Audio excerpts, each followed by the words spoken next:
Hello YouTube, Salivate Metal here, and there's an article here that was sent to me by a bozo. Actually, it is the bozo, a great member of the precious metals community here, has sent this article along to me about what appears to be a new gold rush possibly happening here in California, in Columbia, California.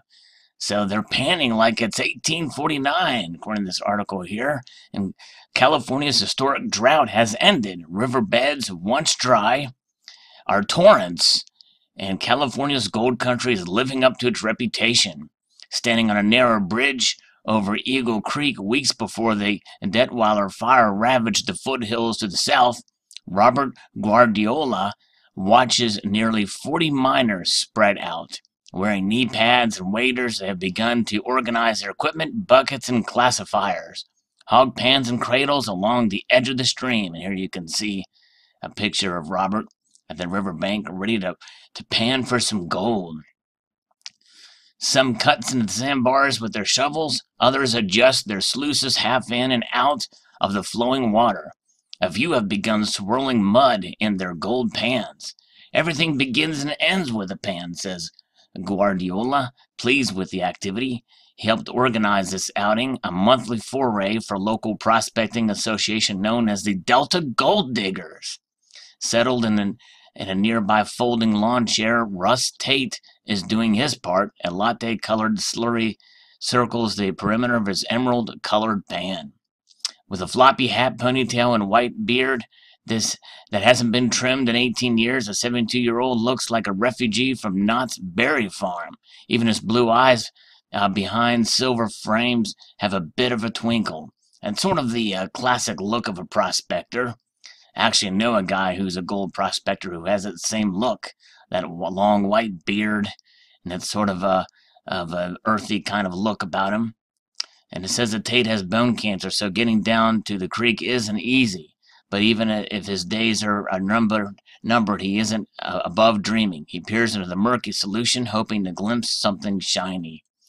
I guess you call it gold fever, he says.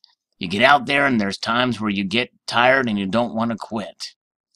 For years, especially during the drought, Tate and his friends stood on the river banks of California's mother lode, alone with their obsession. Now, as record snowmelt scours these watersheds, washing gold in the streams, that's seldom the case. More and more strangers are out of these rivers and streams looking for that sparkling metal. Since it was first smelted almost 6,000 years ago, AU-79, which is one of the 118 elements on the periodic table, has inspired an enduring madness. Ovid tells of the tales of Midas, John Huston, and a similar malady in the mountains of Mexico, and television cameras bring home the frenzy on the Bering Sea. But gold is admired not just for its beauty and worth, and in a chaotic world it speaks with evangelical zeal to values less ephemeral. Populists and politicians champion it as a stabilizer for the dollar. Survivalists see salvation in its worth when civilization collapses. But on the banks of Eagle Creek, the talk is more about the poison oak, twining its way through the brush as unwanted as the mining regulations that have come out of Sacramento. In 2009, the miners complained a state judge issued an injunction that placed a temporary moratorium on the use of motorized equipment near the state's rivers and streams, putting an end to dredges that suction rocks, sand, and pebbles from the bottom of a creek, and pumps that circulate water into the sluices located high on river banks. A coalition of tribal conservation and fisheries representatives said such practices compromise riparian habitat, and judge ordered the matter to be studied. A final ruling is yet to be made. But what regulations have prohibited, nature has allowed. And with all the water blasting through these mountains, prospectors have a new kick in their step. Geological gumshoes, they search for ancient rivers and rounded boulders tumbled together for orange soil tainted by rusted iron and veins of quartz hiding gold. So that's right. So nature does that which Sacramento is preventing the miners from doing manually. I don't think they're going to do much more harm than what nature already does to the area, as long as they're careful to not displace too much. They read stream beds imagining how the current flowed during rocks, uh, hunting for any irregularity, a riffle, a ledge, a waterfall that could create a backwards eddy for the gold to escape the water's momentum and drop to the floor, because gold is heavier um, than most metals, and his arms and legs for the propensity to climb deep into bedrock where it lies trapped. Late afternoon, after nearly an hour in the water, Guardiola totes two 5-gallon buckets up from the creek. Each contains trash collected from the shallows, a spark plug, a shotgun shell, a square-headed nail, a spatula, and parts of a car door. Wow. So just to go to show you that really the miners are helping the environment by cleaning up all this other stuff. The other contains his concentrates, less than a cup of dark sand sloshing about in water. Panning it, he separates the lighter material from the heavier to reveal the gold specks, each no longer than a fat flea. What would possess a man to stand for an hour in snow melt with a shovel and gold pan for the sake of a few microns? Every miner has an answer, and Guardiola's reply comes 2 days later on his personal claim, some 20 miles east of Eagle Creek near the town of Moccasin. California's mother lode is a lonely place, twisting roads, tall grass, ancient oaks, haunted from the days of 1848 when the Argonauts panned out from Sutter's Mill. Gold littered the ground like potatoes, then like marbles, and finally a dust they call flour.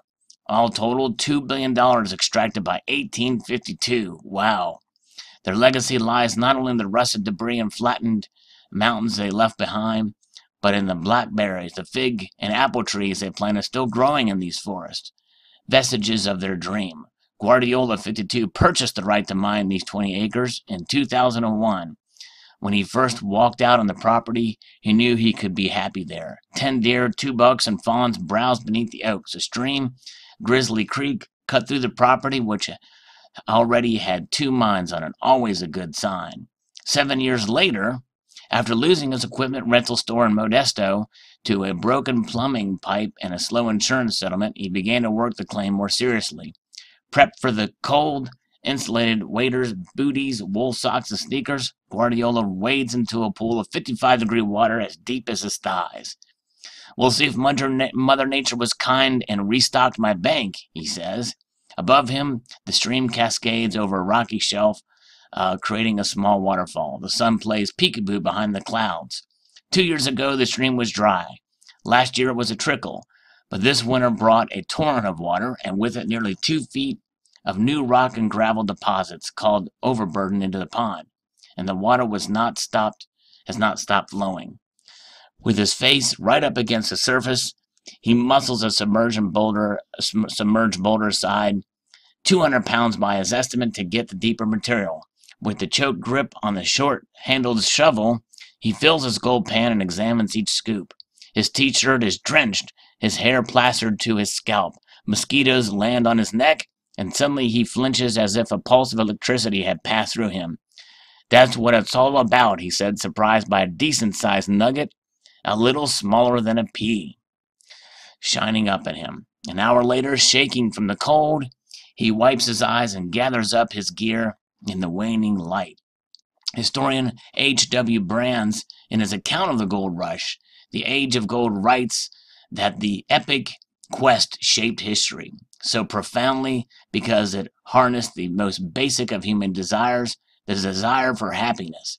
Not everyone found it, he adds, but the democratic vista has left its imprint on today's miners. On the south fork of the Stanislaus River, Tom Muchelknos confesses to taking home buckets of concentrate and just letting them sit in the yard. As long as I'm not sure what's in the bucket, he says, I have hope. In a former life, Muchelknos worked on the kill floor of a meatpacking plant in South Dakota. Then as a cross-country truck driver. At 63, is living his dream come true. Caretaking 160 acres, a place called Italian Bar, owned by a national prospecting group, the Lost Dutchman Mining Association. A few miles west of here, in the 1970s, one especially lucky miner, George Massey, pulled nearly 800 ounces out of the ground and went on to extol recreational gold mining to the rest of the country. Surrounded by the live oak, cedar, and sugar pine, Muchalknos stands by Silver Creek, having reduced 3 gallons of material to 11 over 2 cups that he swirls in his pan. On his right hand is a ribbon tattoo in memory of his first wife, who died of breast cancer in 2011. The afternoon breeze wafts through the canopy overhead, white clouds, blue skies. Muchalknos stops panning to listen to a robin.